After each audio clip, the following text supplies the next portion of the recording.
Hello everyone, today we talk about how to fix the app of Snapseed.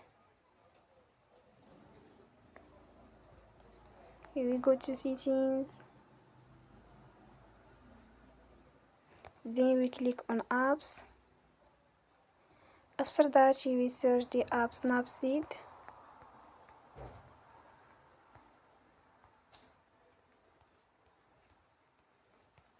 And we click, will on for stop. After that we will go to storage, then we click on clear cache. You will go to Play Store and you will update your app.